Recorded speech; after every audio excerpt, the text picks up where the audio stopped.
Let me steal the land. Someone who always can. Don't you know? Burrito.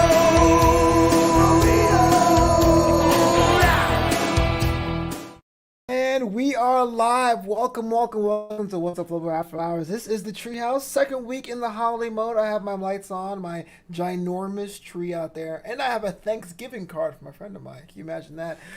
This right here is part of the New Amsterdam Entertainment Network, newamsterdam.com. Learn more about this show and other shows. But What's Up Flobo After Hours is brought to you in part by ClipperRanks.com. I'm part of Beard Gang. I make sure my beard has the volume and the moisture it needs by heading over to ClipperRanks.com. Use promo code Flobo for a discount. Welcome to everyone on Facebook, on YouTube, on Twitter, and on Twitch. Now I got that out of the way. I am not alone, as I'm never not. This guest of mine, I didn't even know he did podcasts, but I reached out to him a couple weeks ago. I was like, hey man, do you do the shows? He goes, I do all the shows. And he does all the things. Please welcome Macho Libre, Josh Alonzo. Man, what's going on, buddy? How we doing? Love the merch. Love the shirt, man. Listen, gotta represent, man. You gotta represent, limited right? edition, birthday. You can't even get those anymore. Listen to this. You want to see royalty right here? Look, burgundy and gold. It does pop. I have a black one, but I might get the burgundy one. That's pretty cool. And like, I'm feeling a little left out with all like the Christmas lights and everything, so might as well put on my LEDs in the background right here. Yeah, why not go for it? Oh, snap! Hang on for a little more aesthetic. There we go. We just, two guys talking in blue. Shout out to JLJ Media. That theme song, yep. And he's a fan of you. James Listen, Bond, I was headbanging when that thing was going on. It's like this riff just monstrous. Shout out to Jay Pounders, who wrote that song for me years ago. And I was like, well, someday I'll have a podcast. If he only knew.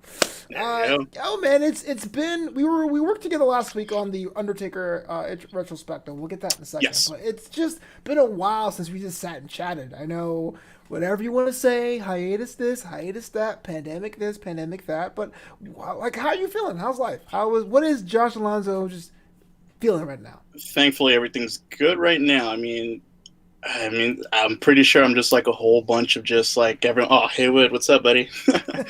I'm pretty sure I'm just like a whole bunch of people right now, like first starting off with the pandemic, just like feeling okay. And then like at the midpoint, we're just kind of feeling a little bit low, like as far as just like mental health wise and just motivation and everything. And then recently just like coming back up, you know, sought out therapy, sought out some professional help with that, and just really helped myself out just to really just get back into my groove and everything, because I'm more than sure, like myself, everyone just had that low point, and we're just trying to just get back into that niche of just like everything going on in the world.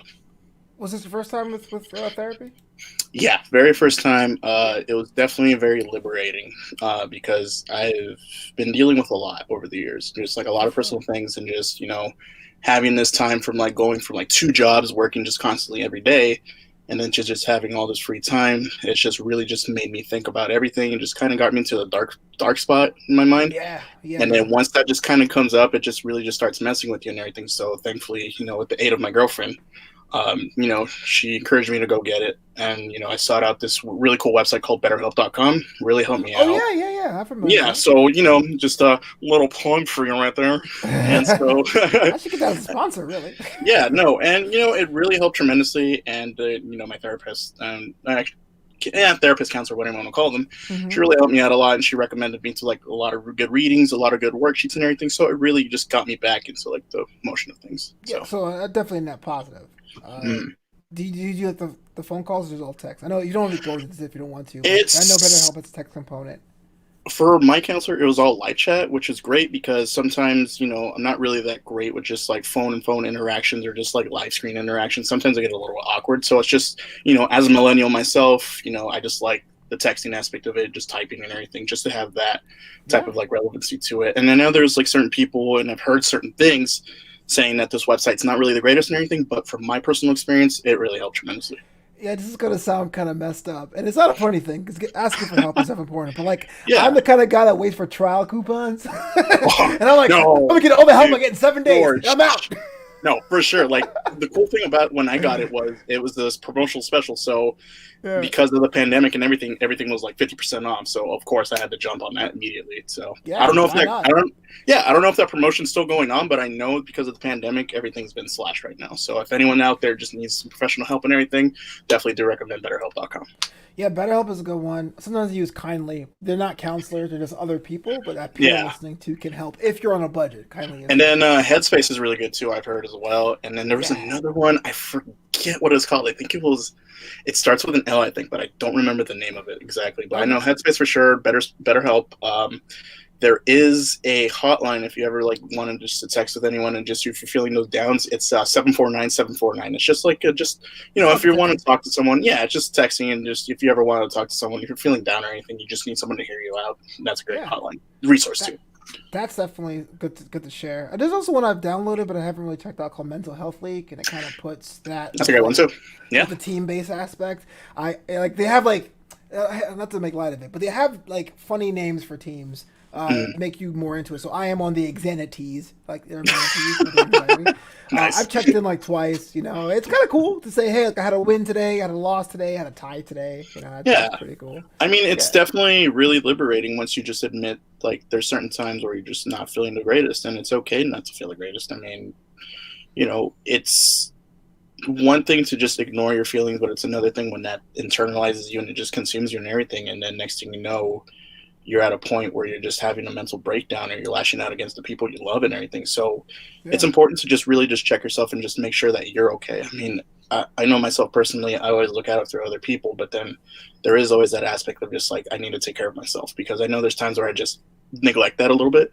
So yeah. this was definitely a good first step for me to just like really look after myself for once.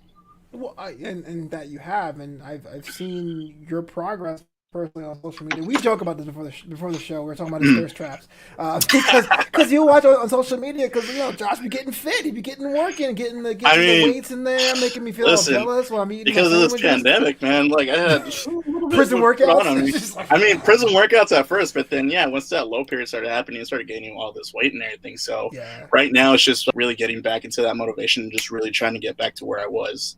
And so, you could always say that when I got into a relationship, happy weight and everything, but I just really can't use that excuse anymore because I put on right. another few pounds. So right now, I'm like, I would say right now, the heaviest I was actually during this pandemic was 290. Right now I'm 280, so I lost 10 Okay. so far. So Oh, trying to get back down, just like a slim. Right now, my at least the first step would be 265 for right now, and that was yeah. actually recommended by this dude I actually train with. His name is Brad Hanka. He's an actor, really cool dude and everything. And then he was just like, "You're looking good, bud." I'm just like, "Nah, I've gained some weight, man." He's just like, "No, no, no. First goal milestone, 265. See how it goes from there. If you don't like it, go down a little You bit got a lower." good base. It ain't like Yeah. you hold that weight weirdly. You know what I'm saying? No. Like you got good base.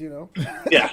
Thankfully, I'm like 6 foot, so I just hold all that like compressed. And the good thing is, it just not good thing, but it just really goes to my belly. So every time, like I had to go up a size up with t-shirts and everything. So I used Yeah, to be a yeah. large, I had to go extra large. So I'm just like, all right, but it's just a little bit more for my girlfriend to love, so it's all good. That's true. 280, dang. Haywood says pure muscle. True. Well, I've mentioned this before on Oh, air. Yeah, that's a lot. I used to be very heavy my yeah. whole life. I used to be a fat kid and a fat high school student Yep, same here. and morbidly obese college student. So my highest was Yeah. 375. And that is six extra large T-shirts and Mm, a size 56 jeans. yeah. And thankfully, I've been fortunate enough to get most of it down. Still a daily struggle. Like it doesn't like there's like a year where you're feeling like you're main eventing WrestleMania. When Oh everyone's yeah. like, "Oh, Flobo, you changed." That It's feeds like you. it Yeah. definitely helps you, and especially sometimes it's hard keeping that weight off. I mean, I know my lightest Right. ever, my I guess my fittest would be 215. That was 6 years ago. I would have been probably at that same level and everything, but I tore my ACL that year. And Oh so when man. I tore my ACL, most of the weight didn't come back, but I went up to like at least 230 more or less. And I kept it pretty much like level all those years. It was just always 230, 240. Highest went up to 250, but then I'd always get back to 230. So I was always within that good range right there. Right. And then it wasn't until 2018 where I got my job at Pasadena Unified and then as well as working at AfterBuzz as well. So once I started working two jobs, I wasn't really watching what I was eating. So I was just pretty much, it's like if I was hungry, Snacks before I hit up the 7-Eleven that was across. Hit up Jim's Burgers that was across the street from AfterBuzz. I've never tried a burger joint, but it was pretty good. 7-Eleven. Yeah. And so because of that, I like at the end of 2018, I ballooned up to 270 again. Yeah. And so at that point, I'm just like, oh, man, all right, I got to get to work. I got to get back down and everything. And so 2019 was a pretty good pinnacle year for me where I just made a health conscious decision to just slim down. And, I gave myself a challenge too. I said, okay, summertime, I'm going to go out and just actually go into the market and start dating again. Because prior to that, it was just sporadic. I wasn't really dating much and everything. So because of me slimming down and everything and just having that confidence, I'm like, you know what? Let's see how it goes. Summertime, start dating people. I remember going and downloading Bumble, trying that. Funniest story enough, the reason I got Bumble was because my dog almost died. What? I'm sorry. That's here's how it happened. Okay. One of my dogs, I have 5 dogs. So one of my dogs actually ate rat poison on a day. Wow. I had a day off. I was on a Thursday. Freaking out, called my mom, and she was just like, we got to take him. So we took him to the vet. She had to go to work, so I had to stay with the dog right there. And then while I was waiting and everything, I was just on my phone, Instagram, and I saw this advert for Bumble. I'm just like, yeah, let's, give it a shot and everything. Let's see how this goes. Yeah. And so from that day on, I was just pretty much just like, like messaging and talking to people. Out of it, 3 dates. On the second date is where I met my girlfriend. That first actually works? I thought Bumble was all bots and algorithms. I had no luck on that. Sorry, it's not about me. It's not about me. It is a bit of an algorithm, and there's like ways to say who's looking at your profile, who's not looking at your profile. It's just like this weird thing. You can always look it up on Google and everything. But on the second date is where I met my girlfriend. We went on our first date August 28th of last year, 2019. And so, yeah, it's just a really great date. Just Korean barbecue, talked all night, and then kind of just went from there. And then, it's been a year plus later, so really going strong. I had the pleasure of meeting her at the final AfterBuzz holiday party. Fantastic person, and it's cool that you found someone. Yeah. But I do say that it is kind of it's a lot. I know everyone says dating in LA is hard, but if you're someone that struggles with weight. And unfortunately, as a man, not to make it like men have it hard because women have it worse, but like there isn't like a real men have curves group.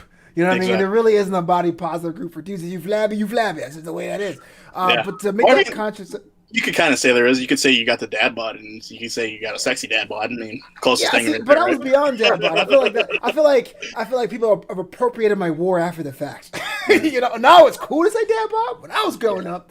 But to make that decision to jump to say I am someone who is desirable and should be desirable is major, bro. Congrats. Thank you. So it's totally going like what a year? How many months now? A year. Okay, so we made it official. I asked her out October 11th of last year. We just recently celebrated our anniversary of this October 11th of this year. We were actually down in San Diego. Social distancing or anything, so we had just pretty much had to work around it and everything, but we still had a great time and everything. So it's about, we're in November, so about a year and a month. So It's going really good. Yeah. Dylan Matthews in the chat asks, is the dog okay? I need to know. He's totally fine. He's good. But he's a little bit older, so it's just only a matter of time before he, passes away from like natural causes. But no, he's been a survivor. Like, if I could tell you all the stories, like he's like a cat. He has 9 lives. He's literally on his 7th right now because he's gone through so much. Like he's literally gotten hit by a car, hit in the head. He's fallen down. He ate a packet of Oreos once. I don't know how he died from all that chocolate. And then the recent one was the rat poison, which is, in the story of itself. Do you just have dogs? Do you have other animals as well? Right now, just our 5 dogs, and then 2 of my sisters recently got a cat and a tortoise. So, you see, I like tortoises. They're fun. Yeah, really interesting animals they are. Yeah, they're just kind of like, here's my deal, man. I'm not going to go that fast. This is how I look. Funny enough, I don't know if you knew this or not, tortoises can actually hibernate. Did you know that? No. Tortoises hibernate. It's crazy, right? is life too fast-paced for these tortoises? They gotta go. I gotta chill out, man. I'm just doing too much. So the thing I learned from my sister was that if tortoises get big enough, they tend to be outside, more backyard pets and everything. And usually when they hibernate, they burrow into the ground. When that happens, their owners lose track of them, and their tortoises go missing for months to forever and everything until they pretty much just like come out from their hole. And Yeah. so you'll be like months with a missing tortoise, and next thing you know, boop, there goes the big guy out.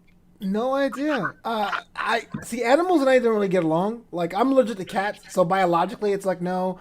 Yeah, I'm legit afraid of dogs. They freak really. me out. Yeah. Okay. So a lot of people say, "Hey, Flobo, you look a nice guy," but I was like, "Yeah, that's my butt." I get I when it comes to fear factor, Mm, I'll walk over a coals, but don't tell me to hold a dog or a baby. really? You are as good as being eliminated if I have to do that. Wow. You know, I just hey, I don't know. Maybe I'm a wuss. Maybe I need to get my That's own the same chihuahua. relationship I have with llamas, so that's Wait, all good. what? Yeah, How'd you come llamas. across a llama? Listen, 4 times I've ever met a llama. All 4 times I've gotten spit in the face. Okay, Don't know so what it is. is this llama in L.A. or like downtown L.A. llamas? I mean, yeah, these hood llamas, you These can't are... cross them and everything. Yo, it's Uh, Alonzo. no, let me see, where was it? The first time I ever remember was this petting zoo that used to happen at this supermarket down the street. They used to have that, and then next thing you know, it spit in my face when I was a kid. It was Yeah, funny at that time. I didn't find it funny at the time, but everyone else found it funny at the I would time. find it funny. It's pretty I hilarious. mean, and then there's 2 times at SeaWorld where they had petting zoo type of place, and they had some llamas there. And I was around, let's see, I was around 14 the first time and 17 the third time, and I got spit in the face both times. And then the most recent one was like when I was 20. We went to this other farm, I think in Arizona or something, and then it just spit in my face again. So it's just llamas and me. We just, we don't get Yo, along. after you That's my got spit on natural the enemy. second time, why were there two more times after that? Like, why you're I like, would you know assume what? it's I just already a took happy the shot. coincidence. Man, probably you're a better heart than I am. I would I totally mean, be prejudicial against llamas at that point.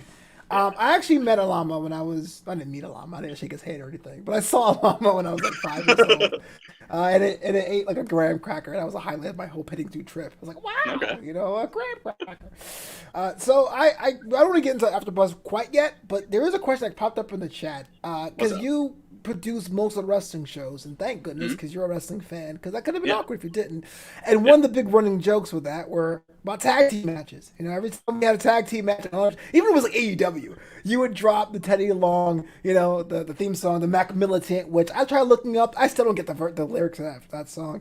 I What don't was either. the start of that, and why did you decide to do it? 'Cause I thought it was kind of funny. Every time it was like, a tag team match, player. The way that got started was because of Ty Matthews and the Lucha Underground crew.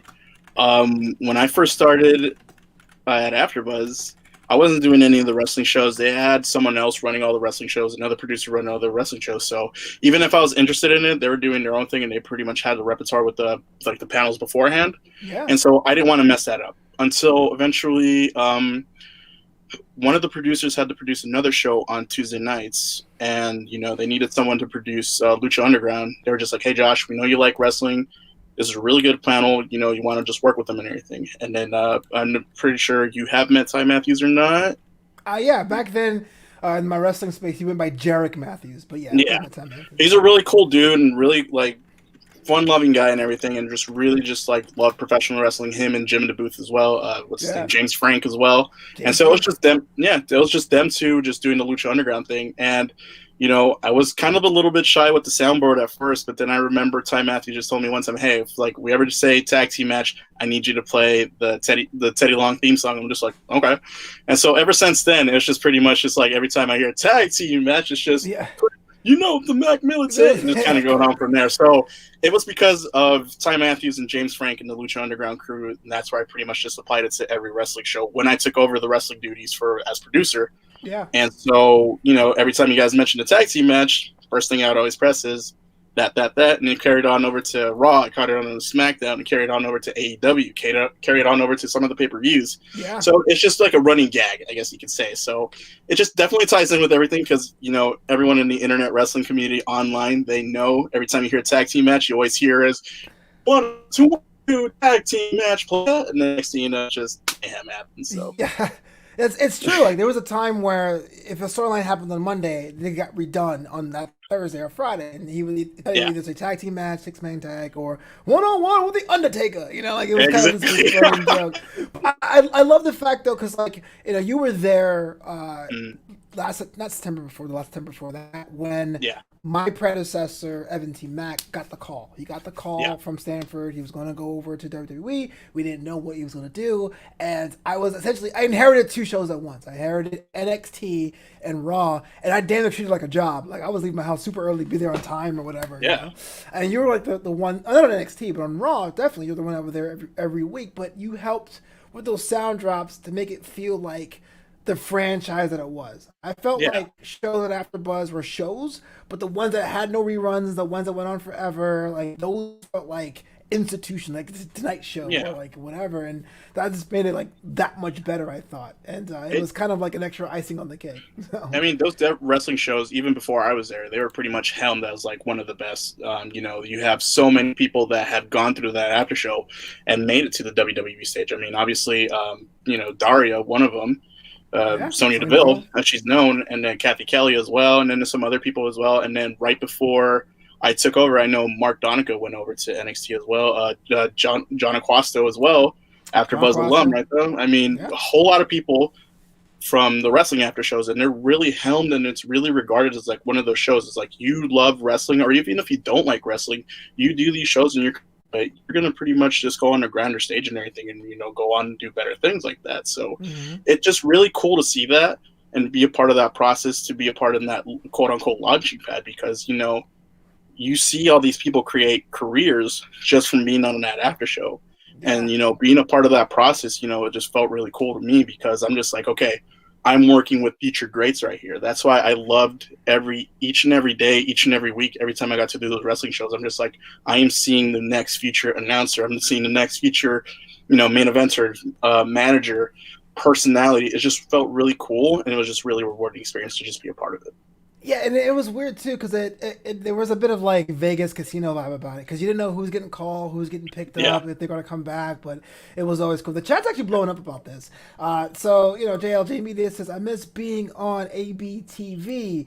I Derek miss you, James. Fisher says I miss every Monday nights and having the AfterBuzz guys mentioning me. So when it comes to the podcast the next day, I always got excited. Yeah, Yeah, Derek Fisher always got like the best questions. yeah, Charlene's mentioned in Survivor Series, we'll get to in a second, and also says Fun Dad. Now, fun Fun day. Dad was the Raw host when I joined, but I knew Yeah. Johnny from back in 2010, Hmm. and because of AfterBuzz, I warmed up to John. So I didn't really quite appreciate what he was back then. So in other ways, AfterBuzz TV helped I remember foster you that. mentioning that story when the studio was open. I remember you mentioning how you got started and everything. You were kind of a little bit intimidated by that and everything. So yeah. Intimidated was not the word I would use. Probably. And Dylan Matthews, which I always give him credit as being the first ever fan of Nobito, would say the Oh, Raw yeah. and NXT after shows were good times, and I agree. They were. They were They kind were of good. like Monday was the flagship, but the Wednesdays felt like campus. It felt like because there was AEW going, there was 83 weeks going, there was NXT all at the same time. Yeah. So people come out and chat, look at the monitors, talk about matches. And it was really cool because each show had its own distinctive personality and flavor to it. Because everything that you would see on Monday night with the Raw panel was completely different with the SmackDown panel, and completely different from the pay-per-view panel, completely different from the AEW panel, completely different from the 83 weeks, the NXT, when Lucha Underground was there. And it's really cool to see just like how many distinctive personalities and how many distinctive flavors, and just having the same group of people be differentiated in it, and just Oh, I think we lost Josh Alonzo. Had a little bit of a connection error, which is just kind of like my vibe, man. He'll be right back in just a second. I just want to say thank you so much for checking out the chat here. We have Derek Fisher, we have Charlene, we have JLJ Media, and Dylan Matthews says, "If I'm the first ever, does that mean I need to be the second ever Apollo Crews T-shirt?" Let me talk about Apollo Crews real quick, man. I love Apollo Crews to death, but the WWE found a way to make me go, I don't know about Apollo Crews. Welcome back, Josh Alonzo. What up, yeah. baby?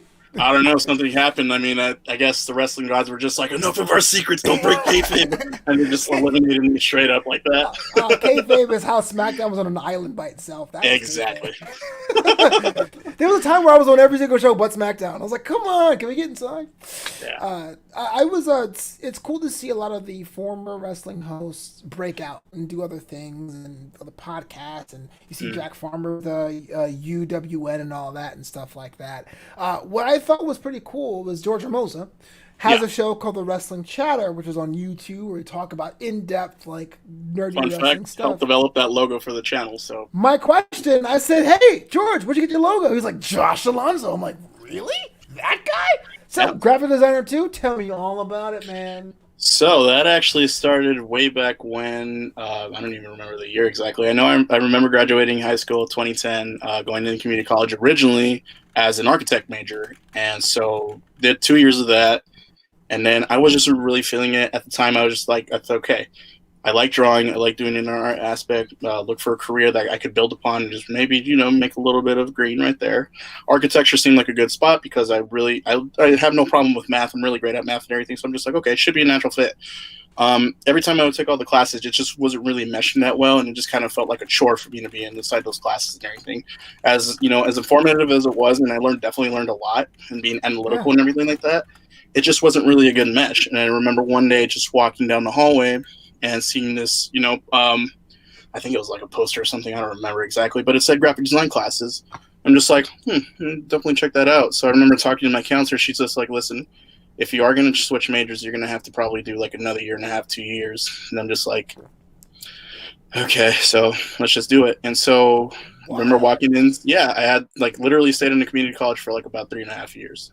It's not the Wow. most ideal situation, but then, I think about it in hindsight, if I did get accepted straight out of university, out of high school, thousands of dollars, where in comparison, I really didn't spend much at a community college. Thankfully, I had financial aid and everything, so that helped me out tremendously. So making decisions like that just to switch majors didn't really hurt my wallet. So hindsight, really great decision on my part. And so taking those graphic design courses right there, really just like exploring my creativity just a whole lot more. And then eventually, I transferred to Cal State Long Beach. That's where I finished up everything right there for graphic design, got into further other aspects of art and media and everything. And of course, took the other occasional classes and whatnot. And so graduated 2018 with my degree in Bachelor's of Arts in Studio Art, Graphic Design. And, pretty much just did the thing like that and then just freelanced for many years. And then, the goal ultimately is just to pretty much be part of a company or anything, just be, graphic design for that company or whatnot. So, like, your brand, is that kind of like a hobby, a side cash thing? Is that like building up to be the job? Like, I know I feel like now with everyone's being all hustle entrepreneur culture, Yeah. we don't give ourselves a space to have a hobby. We want to find a way to monetize it. But at the same time, I mean, if you're good and you're going to be the face, the pictures on the Wrestling Chatter, that like Yeah. the move at the same time. I mean, it's definitely I wouldn't even say it's a hustle. I would say it's more of a talent that I have that I'm really good at and I can make money off of. And, it's definitely weird because I'm at a crossroads right now where I have a lot of knowledge in different aspects. And this is where me working with kids comes in because, I've had prior experience while I was in school, the side hustle for me was tutoring and, getting a couple bucks here and there. When I was at the dojo, I was practicing everything to get hours onto your belt and everything. Every time you would have to rank up, you would have to put hours. And one way to do that was teaching kids classes. So definitely got my experience with working with kids through tutoring and through teaching them how to kick ass and, take names and whatnot.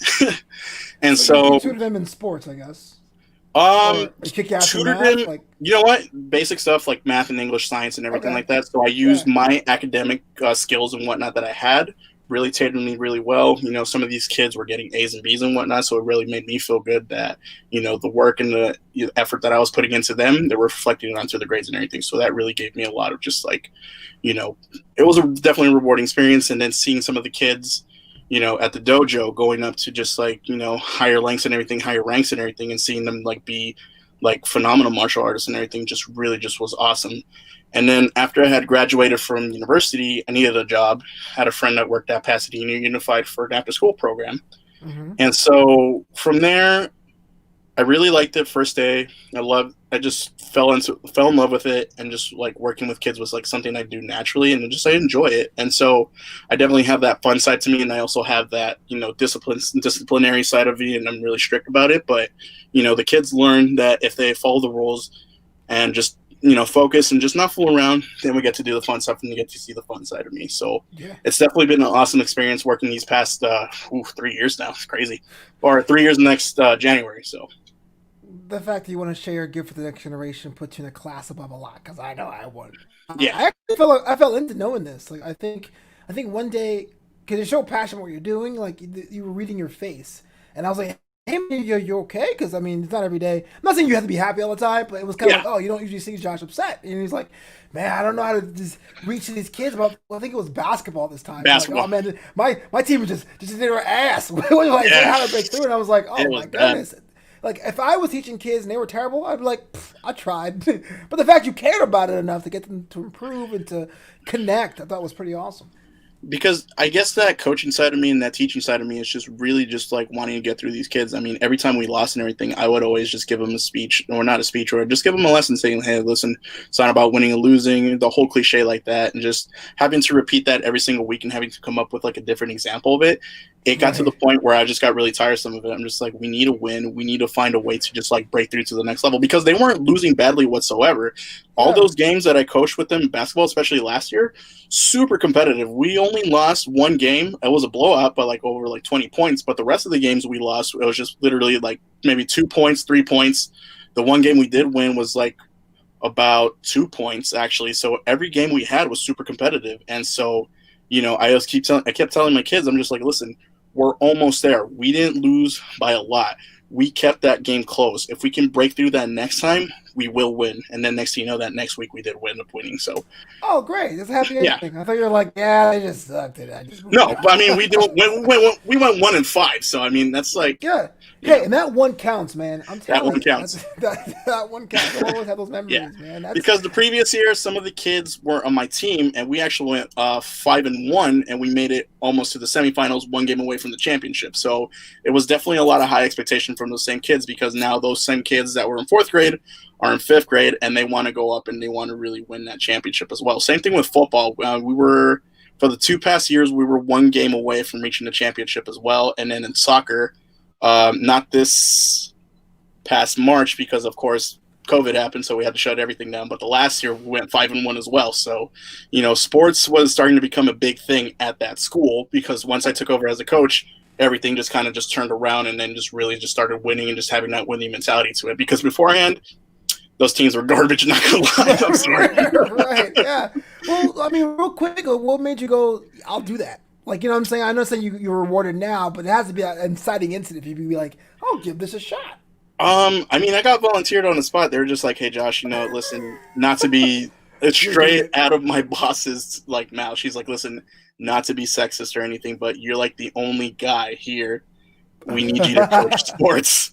And I'm just like, "Well, Wow. all right, I'll do it. Sure." Yeah, man. Shout out to Charlene. It says Neil daily Josh pep talk in the booth. And also, these kids are lucky to have Josh in their life. That would be kind of cool if you sold like daily motivations. You can wake up to them. You know, like, oh, life sucks. You still got it, man. Breakthrough, you got it. I was like, Yeah, you're right, Alonzo. Dude, and I new think business idea. that's where the aspects of the mental health comes from because I know I myself I'm dealing with those same mental health issues, and then me as an adult I try to inspire these kids because I don't want these kids to go through the same thing that I'm going through right now. So of course, whatever their background at home, what they have, be it that they're really in a great situation or they come from a broken home or they're just pretty much just like emotionally or mentally handicapped in some way that limits them from being better than what they are.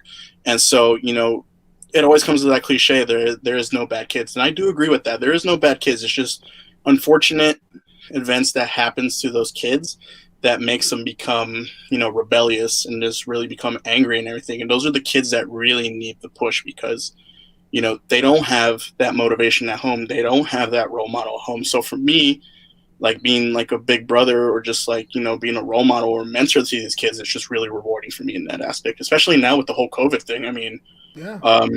at the school district I'm working at, we only opened up partial capacity. So at each class, there's only like 12 kids max, and there can only be Right. 13, including myself in that classroom. So, just having to explain to these kids what the situation currently is right now, it's a Yeah. little tough because, they're missing their friends. Pardon me. They're missing their teachers. They're missing that whole dynamic of it. And, I have to be there to just pretty much just like calm them down and everything and explain to them why things are a certain way, especially when they don't want to wear their mask. You mean what little kid wants to have something hugging their face all the time? And True. so I just have to pretty much explain to them, it's like, this is not only for your safety, it's for your friend's safety, It's for your parents' safety. It's for your family's safety, my safety, Yeah. everyone's safety around us. So you just always just have to diligently explain to the kids what's up with it. So before I get to the chat, you do sound like the kind of like teacher or mentor you had that you're like totally a pain as a kid, but and you get to be adult, you're like, yeah. And the chat agrees. Demo Yeah. says Josh is a great guy. Charlene says Josh and Booth is an angel, and JL Thank you. says you're doing God's work. Yeah. Wow. Each. Oh, That's pretty heavy, man. doing the Well, Rodney Dangerfield right now. Oh, I yeah. mean, Yeah, man. I bagged all these groceries last week. No, all right, forget y'all. So I mean that's pretty cool that you're able to make sure in a way to not have the kids go through the same situation and stuff that you are. I know it must be yeah. difficult now hitting holidays. I mean, these kids have families too. I mean, have they come out to you to ask what you're doing? Are you doing anything differently on your end as we hit to the holiday season?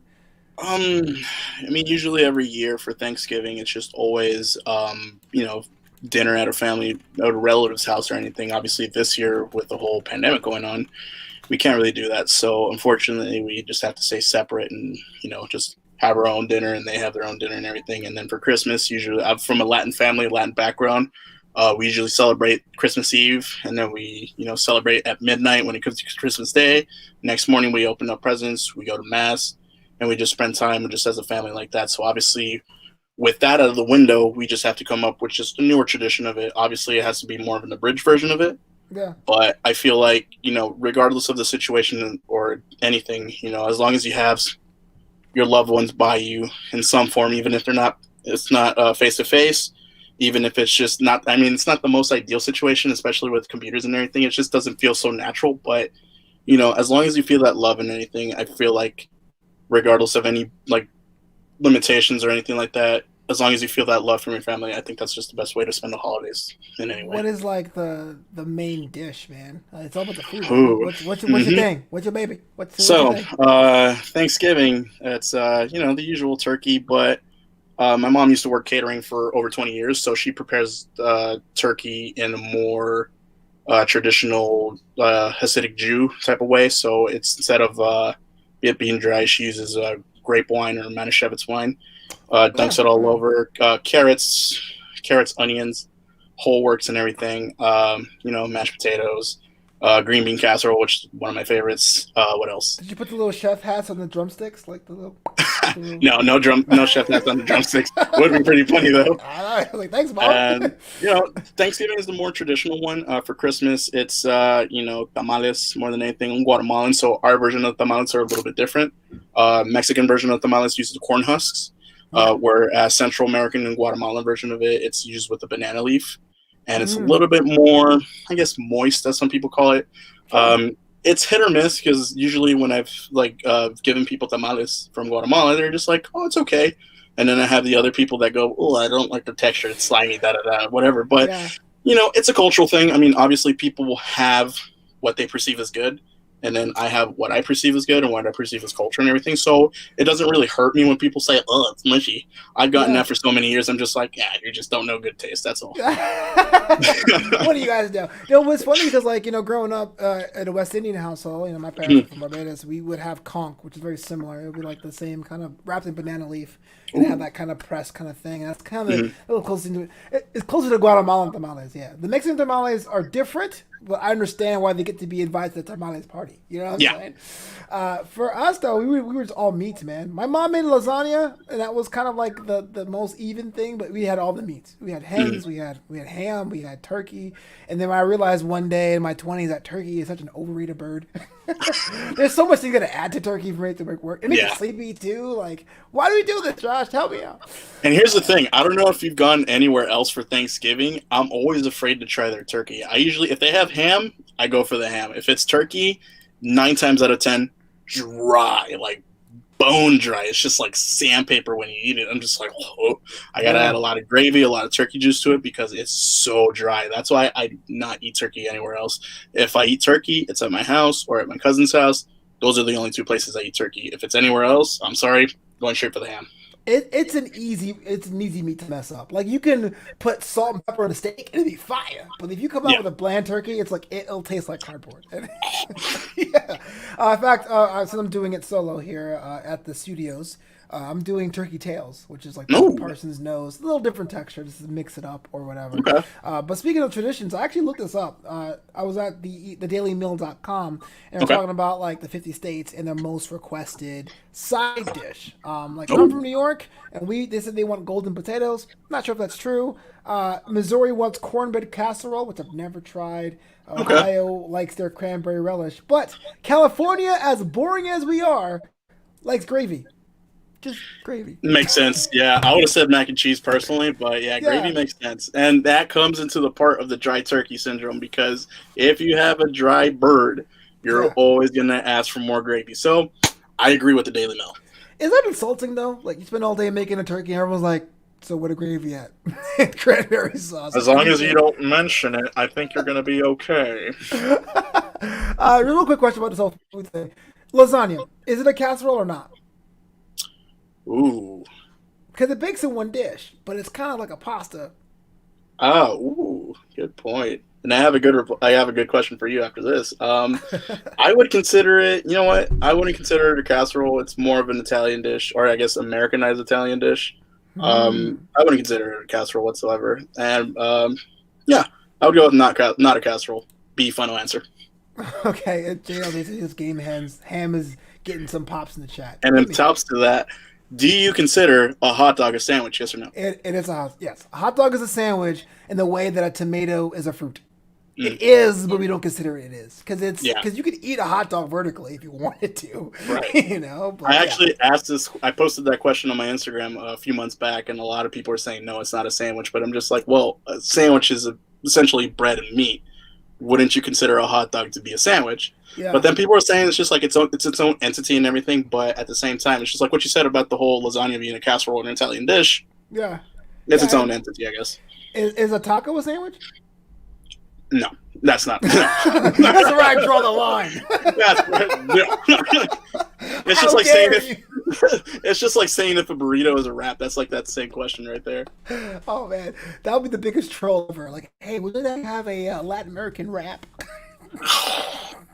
Oh my goodness, actually. I hate that's one of my biggest pet peeves in the world. That and people not using their turn signals when they're on the freeway, but that's a different story in itself. Yeah, When if I go to a restaurant that's not typically a quote unquote Latin or Mexican place, they'll yeah. ask me what kind of if I say, oh, can I have a burrito? Oh yeah, what kind of tortilla? We have brown, we got white, we got wrap tortilla. I'm just like, wrap? I didn't ask for a wrap. I asked for a burrito. Oh no, that's just a type of just like tortilla we have. I'm just like, just give me the regular one. You don't need Sun-dried to tomato. do all this crazy stuff right there. That's blasphemous. So we got some debate in the chat here. Derek Oh, just says tomatoes are vegetables, and then but JLJ Media says tomatoes are fruit because they bear seeds. That's what a fruit yeah, is. So is a that's cucumber. generally the rule of thumb is if it bears seeds, it's a fruit. But there are some people that kind of debate about that. Like they say banana's not a fruit because the seeds are irregular or something. I don't know. I had the same argument with someone a few years back, but I still consider a tomato a fruit. I consider jalapenos a fruit because they have seeds in it. Yeah, Come at me. Come at me. Come at me, bro. And don't get me started on the fact that strawberries aren't berries. That could be a whole different thing. Oh yeah. The Well, seeds are they're on the technically outside. they're technically roses. They're part of Yeah. the rose. That's why they're so bitter. And I forgot where I learned that, but yeah, the strawberries are part of Apples the are rose family. berries. Mm-hmm. Real quick, because I'm not too familiar about this, but I really want to talk about this aspect of you. So, at AfterBuzz, we called you the sex slayer, which I won't get into that because that's kind of weird. Thanks. Shout out to TK Trinidad for that. Sex slayer, the master of Pound Town? No idea. No Oh my idea. goodness.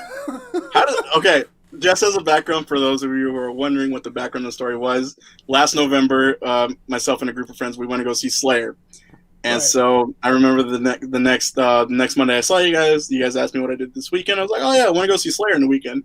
They're like, oh cool. I remember it was Jim that said, "Oh yeah, fucking Slayer. You know what? We should call you the Slayer." And then TK out of nowhere, just like, "Yeah, we should call you the Sex Slayer." And then that just kind of just took on a life of its own right there. So As you say back in the days, I was shitting bricks because yeah, I was like, our show is all ages. Can we say this on air? And then TK was like, remember the Kulo episode? So Leslie Colon, who's been a friend of the show and does all my things, I love her to death. Shout out to La Hermanita. Yeah, professora. She was teaching the host Spanish. Now, I'm not saying I'm fluent, but I've dabbled in the language. So, it was basic words and concepts. And so, poor Jack didn't know any Spanish words, and she taught them culo, just as a funny thing. And then TK knew what culo was, which means ass, and she kept saying it on air, and I was like, they're going to cancel it. I had no idea how to handle it. Oh my goodness. Culo.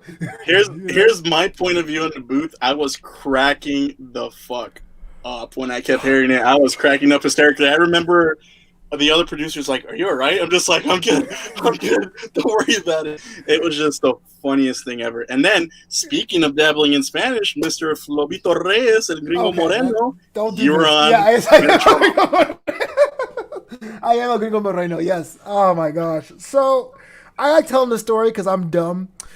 We had Leslie on the Raw show, and she decided, hey, she was doing her Spanish show, and I was like, it'd be kind of changed, and everyone was saying, yeah, sure, until it happened, and I was like, oh, okay. Yeah. So, if any wrestling fans want to see an Iron Man match, this is me for 45 minutes watching the clock, trying to see how much Spanish I can survive in Raw and Espanol. And then Josh's like, oh, you did great. I'm like, no, I didn't. Here's the thing. Here's now my side of the story. So this is what happened on my end that night. So after the Raw show, I remember I was cleaning up for the next show, and right as I was going to Studio 2, I remember Leslie and J-Lo, another awesome producer we had at AfterBuzz TV, they both came up to me and said, like, Josh, we want to pitch an idea to you. I'm like, sure, okay. We know you do Raw en Español. We want to have a guest on. I'm like, okay, sweet. Who is he? I would like to meet him and everything. No, you know him already. Who is it? Flobo. Okay. You should have said no. You should have said no. At that point, they won me over with the arguments. Like, he understands Spanish and he can speak it a little bit. I'm like, good enough for me. Stop! That's the red flag. You gotta explain to somebody. Listen, I will say this: you did a great job. I was right when I said that because you understood segments of the conversation that was going on. You understood just enough of the root of it to actually follow along and to actually respond to everything. So that was amazing on your part. And I know you mentioned that you did study abroad somewhere else and learned a little bit of Spanish, 10 years ago. And that helped you to it. But here's the funny part, and I don't know, you don't know this, nobody else knows this, it's just myself and the other producers that know this. I actually got confronted afterwards. I won't say by who. I actually got confronted afterwards by one of the higher ups, and they're just like, Josh, was Flobo on Raw en Español? I was like, yeah. Does he speak Spanish? Yeah. Did he understand it? Yeah. Did he do good? Yeah. Oh, okay. So Josh is a booze, my ass. What? So that's a story. This is the first time I'm ever saying it. I've never told it to anyone else. I've actually never told it to Leslie or J. Actually, no, J-Lo was actually there next to me. So that was really funny when that happened because they're asking me, was Flobo on that show? I'm just like, yeah, he was. He can understand Spanish. He studied abroad, and he has like a little bit of a background. And he even said you're part Latino too, so he could like really hook, line, and sinker into that. That's fine. I know who that was. I'm in my head thinking Roxy Stryer, but it could be anybody in that story. That's awesome, man. I'm so glad you covered my butt there. I appreciate it. I mean, listen, if the boat goes down sinking, the captain will go down, but that shit didn't sink that night. I should pay it forward. I should feel like this is a situation where like, oh man, Josh, you totally is part black. Oh man. I mean, I've gotten that before. So usually every time when someone, because I guess I'm racially ambiguous. People will generally ask, "What am I?" So just to mess with them, sometimes I'll say, "Oh yeah, I'm part Samoan," or "Yeah, I'm actually what was the best one I ever came up with? It was Costa Rican and part Nigerian." People bought that as well. Oh, I would buy the hell out of that. The people just buy a whole bunch of stuff. Like, what's funny? Okay, cool little story. I guess not a cool little story, but just funny little story. I remember when I was 14, I went into a 7-Eleven with one of my older sisters, and a lot of the 7-Elevens are, run by Hindu people. And so I remember once we were painting and everything, they were speaking to us in Hindi, and my sister and I were just like, "What the hell is going on?" And they were looking at us, just like speaking to us, trying to make us understand. And we're just like, "I'm sorry, we don't speak Hindi." Like, "Oh, I'm sorry, we thought you were Indian." I'm just like, Yeah. "No, sorry, but we get that a lot, so you're good." Oh well, the chat is already split. We got Josh, I could see you as part of the Samoan dynasty. I've gotten Samoan a lot. Josh, I thought you were from Adelaide, Australia. Oh, And, no. yeah, I wish so, I was from Australia. Shoot. I mean, do you play rugby? That'd be kind of a cool thing. If you know what, funny, thing was, if I didn't have a torn ACL, there actually was a rugby club at Long Beach State. So if I didn't have a bum knee, I would totally gone into rugby. And my favorite comment of the night, Josh Alonzo's the real tribal chief. That's right, you know it. Shout out to Derek Fisher for that one. Acknowledge me. Acknowledge me. Oh, speaking of that, are you liking that storyline right now? I think Roman Reigns. The Roman really Reigns fit into stuff? that. Yeah, seriously, here are the top storylines I like in WWE. It's definitely Roman Reigns. It's definitely whatever happened to Xia Li in NXT with the whole Chinese cult thing. That's awesome. And the fact that everyone told me that Sasha's better than Bayley, and Bayley doesn't even have the title yet, and everyone wants to see Bayley versus Bianca. Not Sasha. Yeah. They want to see Bayley versus Bianca. Those three right there is my favorites. Yeah, no, definitely. Like, I haven't really been watching as much, but I've been watching like the highlights and everything, catching up with the storylines and everything. So definitely the Roman Reigns one, when he returned with Paul Heyman, I popped the fuck out when I saw that, because I'm just like, are you kidding me? We're gonna have Paul Heyman be the manager of Roman Reigns, and I'm just like, in my head, I'm just like, this is either going to be a tweener role, is it going to be a heel role? And definitely came out as a heel role. Not only that, amped it up to 10 and said, I am the tribal chief, and I'm just like, this is the perfect thing to make him the ultimate badass, like they've been trying to do for so many years. This time it's been working to a T. Survivor Series last night was a really great match with him and Drew McIntyre. I mean, just a slugfest, just like, as Jack would say, just the B slap of the week right there, for sure. Jack.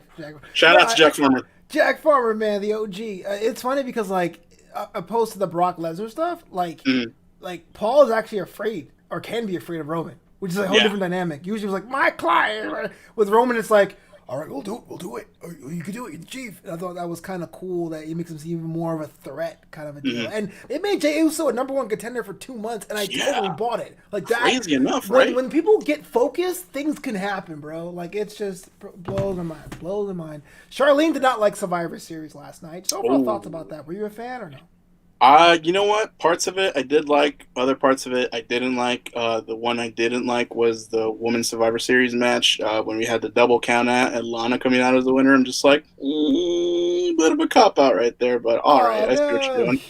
I did not like that finish whatsoever, but I understood it.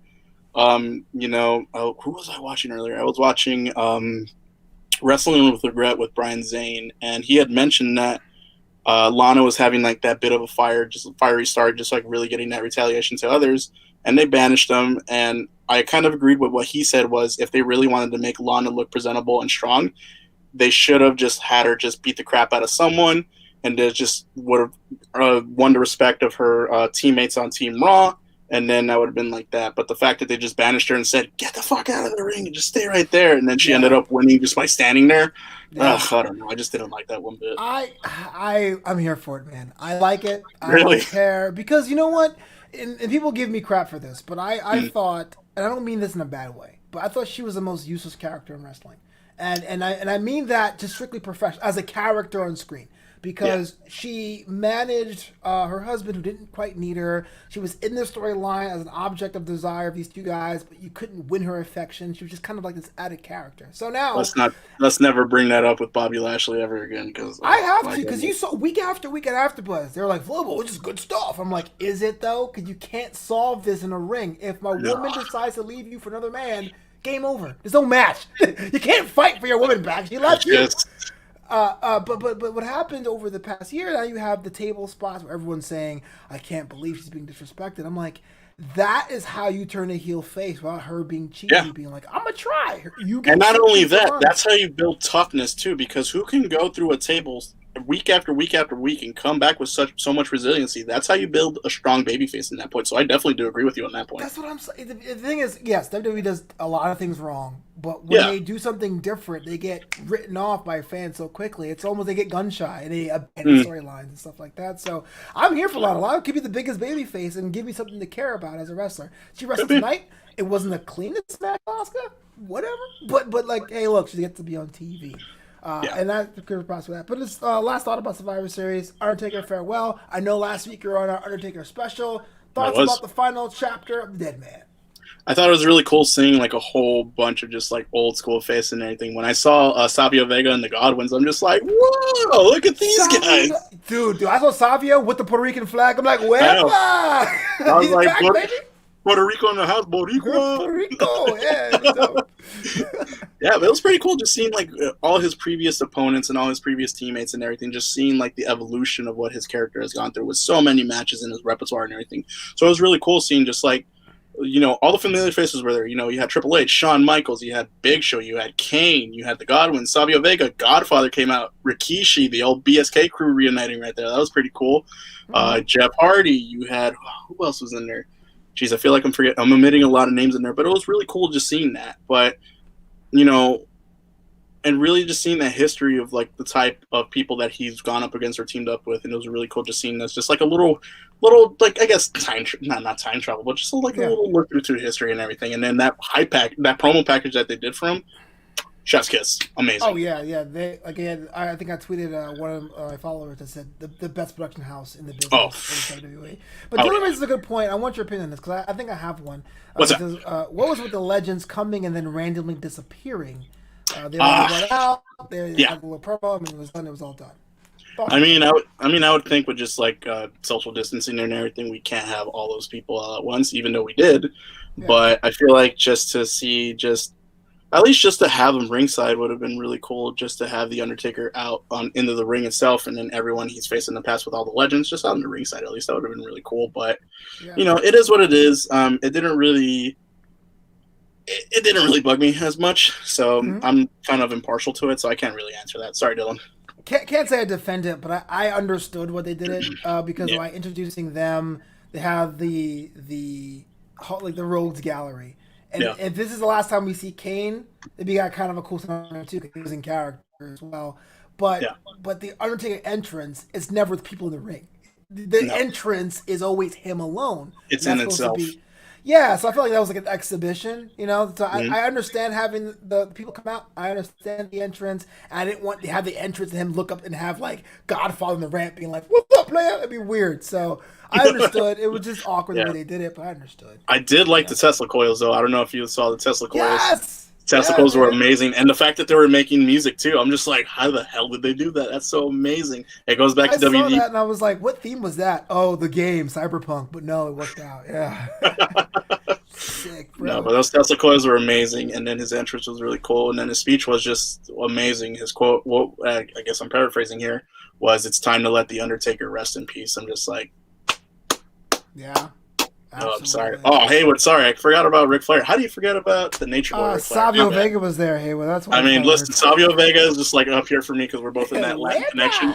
Ric Flair, legend as he is, he's not Latino, so of course I got to go with my Latino boys right here. Remember Los Boricuas, man? Oh, Los Boricuas? Ooh, that was an awesome team.